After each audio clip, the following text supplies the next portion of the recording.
pusong tapat na marunong magmahal. Kahit tukso'y tumaan, di kailanman nagpadai, kailanman.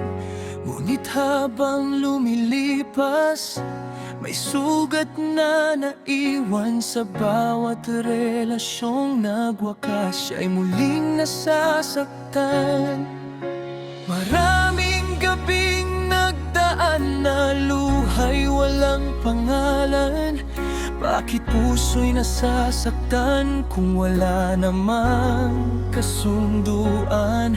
Kaya dahan-dahan niyang binago ang nakasanayan at itinago ang damdaming dati walang hanggan. Sa dilim ng hating gabi, may lihim na natuklasan. Mga tanong sa isipan ay biglang nagkaroon ng laman. Akala niya'y tapos na ang mga gaming agam-agam, ngunit sa isang sulyapan bumalik lahat ng nakaraan.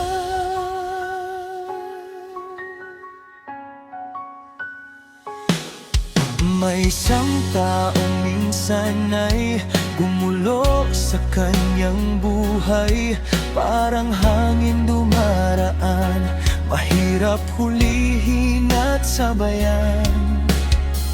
Isang araw ay napansin ang misteryong nakatambay, nang makita niyang may tagpong hindi niya may paliwanag. Dahil sa mga tanong na ayaw magbigay daan, madalas siyang magtungo sa lugar ng madaling araw lamang.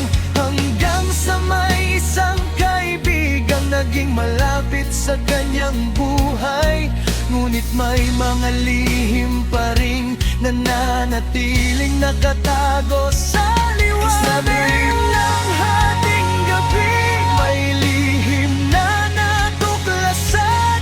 Mga tanong sa isipan ay biglang nagkaroon ng laman. Akala niya'y tapos na ang mga dating agam-agam, ngunit sa isang sulyapan bumalik lahat ng nakaraan. Sa tabing dagat ng gabi, musika'y malakas pakinggan, habang ang karamihan ay nalulunod na sa inuman.